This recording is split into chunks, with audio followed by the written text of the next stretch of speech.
Bienvenue pour cette exploration des documents partagés avec nous.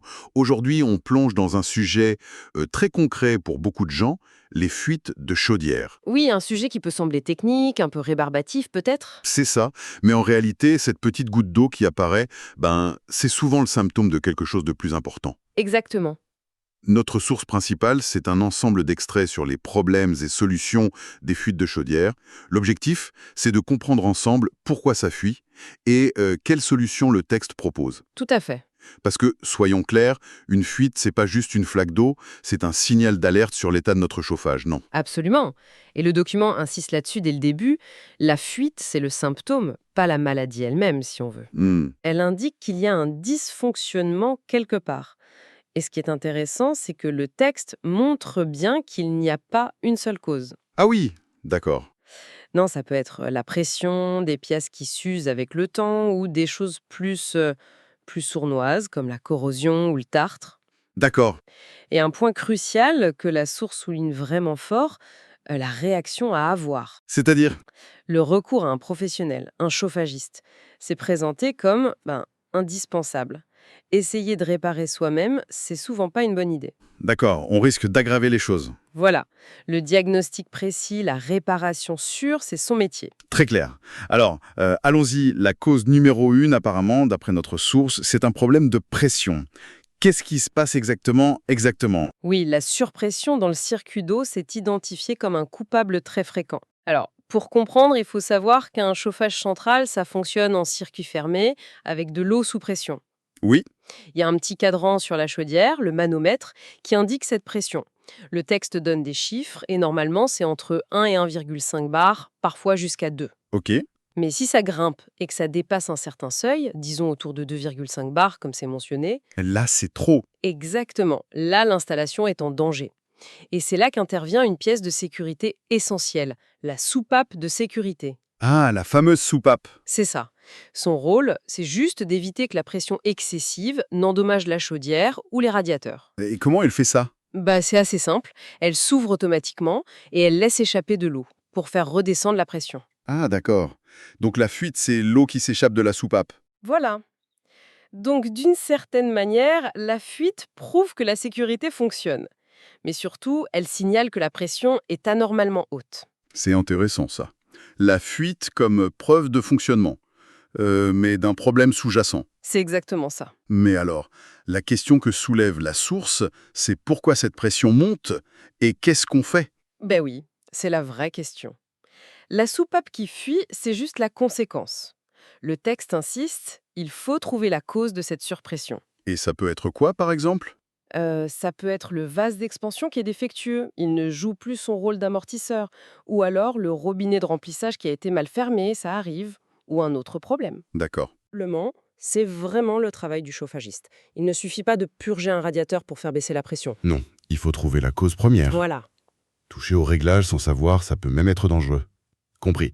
Donc, pression excessive, signal clair, fuite via la soupape.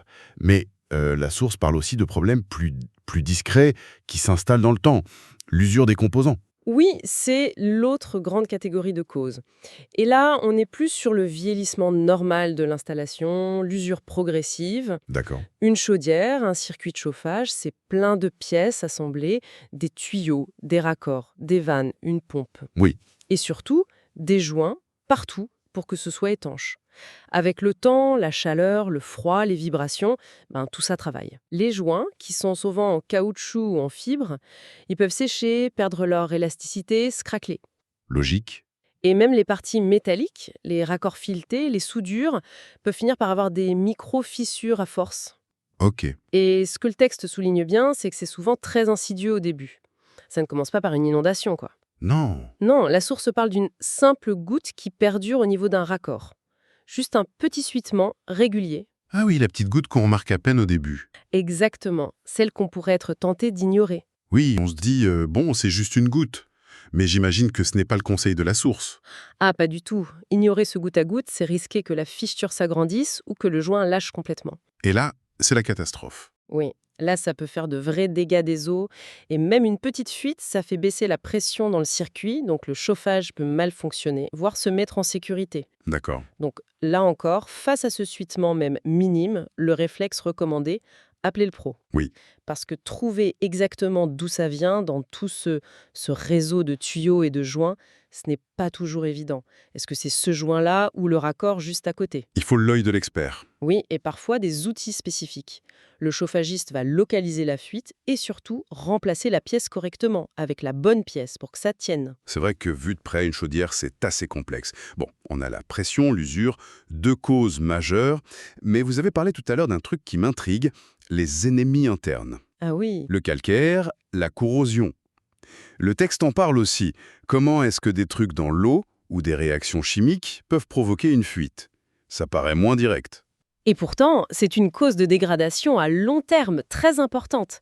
Et c'est interne, comme vous dites. L'attaque vient de l'intérieur. Alors, le calcaire d'abord. Le calcaire, ou plutôt le tartre. L'eau du robinet contient des minéraux, surtout du calcium, du magnésium.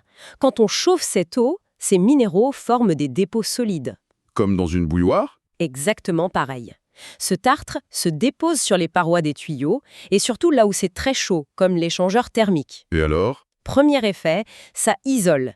La chaudière doit forcer, consommer plus d'énergie pour chauffer l'eau à travers cette couche de tartre. D'accord. Perte de rendement. Oui, mais à la longue, ça peut aussi créer des points de surchauffe locaux ou fragiliser mécaniquement les pièces.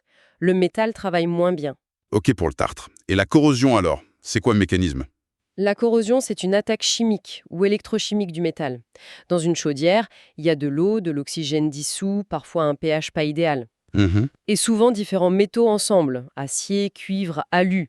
Ça peut créer des petites piles électriques, des couples galvaniques, qui accélèrent la corrosion du métal le plus fragile. Et ça fait quoi concrètement?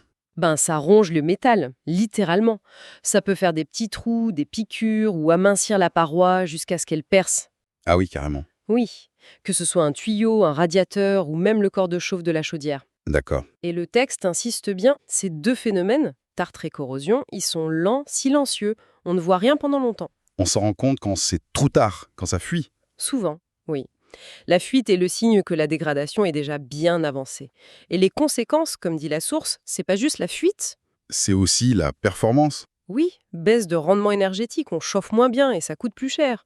Et un risque beaucoup plus grand de panne complète, parfois il faut changer des pièces majeures, très coûteuses. C'est vraiment sournois comme dégradation. Pression, usure visible, attaque invisible de l'intérieur. On voit bien la complexité. Une chaudière, ça travaille dur et c'est soumis à pas mal d'agressions. Alors face à tout ça, qu'est-ce que notre source préconise pour éviter d'en arriver là, pour limiter les risques de fuite? Alors, le message qui ressort très très fort des documents, c'est celui de la prévention. Et cette prévention, elle passe avant tout par un entretien régulier. Et professionnel. L'entretien annuel obligatoire, c'est ça? Oui, mais pas seulement vu comme une obligation. La source dit bien qu'il y a des petites choses utiles à faire soi-même, comme regarder le manomètre de temps en temps, vérifier que la pression est bonne, entre 1 et 2 bars. Bonne habitude. Oui, ça permet de voir une surpression venir avant que la soupape ne se déclenche. Mais le texte insiste vraiment, la stratégie la plus sûre, la plus complète, pour être tranquille, Oui. c'est de souscrire un contrat d'entretien annuel avec un chauffagiste qualifié. Et cet entretien, il a un double avantage fondamental, selon le texte. Ah, un double avantage, c'est-à-dire. Mais le premier, il est clairement préventif.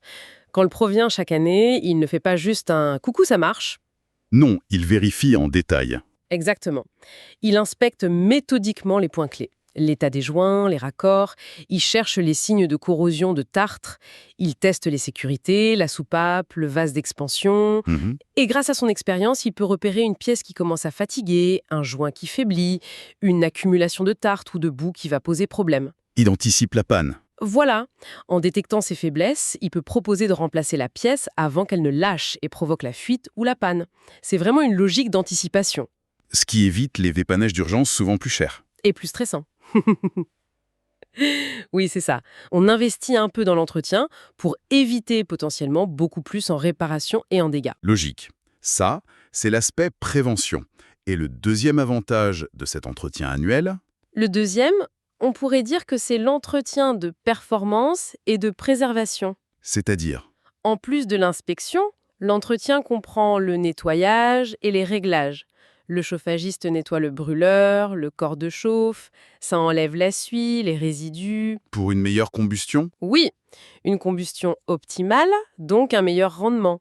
La chaudière consomme moins pour chauffer autant. Intéressant. Et puis, selon l'installation et le contrat, il peut aussi vérifier et traiter l'eau du circuit pour lutter justement contre le calcaire et la corrosion, nos fameux ennemis internes. Ah oui, d'accord. En gardant les pièces propres, bien réglées et en surveillant l'eau, l'entretien aide directement à prolonger la vie de l'appareil et à maintenir ses performances au top. Donc, c'est pas juste une dépense ou une contrainte.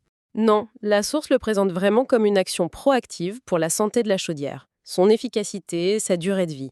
Un investissement pour être tranquille et maîtriser sa facture d'énergie. Bon, alors, si on essaye de récapituler les points essentiels de ce qu'on a vu dans notre source sur ces fuites de chaudière. Le message clé, c'est une fuite, même minuscule, faut jamais la négliger. C'est un symptôme, un signal d'alarme. Exactement. Et les coupables désignés par le texte, en gros, c'est 1. La pression trop forte dans le circuit, souvent signalée par la soupape de sécurité qui goutte. C'est ça. 2. L'usure normale des pièces avec le temps, les joints, les raccords. Oui. Et 3. Ces processus internes plus cachés mais destructeurs, le tartre et la corrosion. C'est une très bonne synthèse. Et le fil conducteur qui relie tout ça, c'est cette double recommandation très forte de la source. Qui sont... Premièrement, si on a une fuite, quelle qu'elle soit, il faut faire intervenir un chauffagiste pro pour un diagnostic fiable et une réparation correcte, en sécurité. On ne bricole pas soi-même. Impératif. Et deuxièmement, et c'est peut-être le message le plus important pour le long terme, l'entretien annuel par ce même professionnel. Ce n'est pas une option, c'est la meilleure stratégie pour prévenir les pannes, dont les fuites. C'est un investissement, comme vous disiez. Oui, un investissement pour que la chaudière dure longtemps, qu'elle reste efficace, et ça se voit sur la facture de chauffage, et pour s'éviter des galères et des frais de réparation d'urgence. Et peut-être pour finir, une petite piste de réflexion qui découle de tout ça, même si la source n'insiste pas dessus explicitement. Oui, Puisque le texte parle tant du calcaire et de la corrosion, qui dépendent de l'eau qui circule, est-ce qu'il ne serait pas intéressant de se poser la question de la qualité de l'eau chez soi? c'est une excellente question. Savoir si elle est très dure, par exemple, et regarder s'il y a des solutions comme un adoucisseur ou faire un désembouage du circuit de temps en temps. Oui, tout à fait. Ça pourrait être une couche de prévention supplémentaire, non? Un soin additionnel pour protéger son installation en lien direct avec les risques identifiés. C'est une démarche qui a beaucoup de sens, en effet. Ça prolonge la logique de la prévention mise en avant par la source. Voilà, de quoi réfléchir pour prendre soin de son système de chauffage sur le long terme.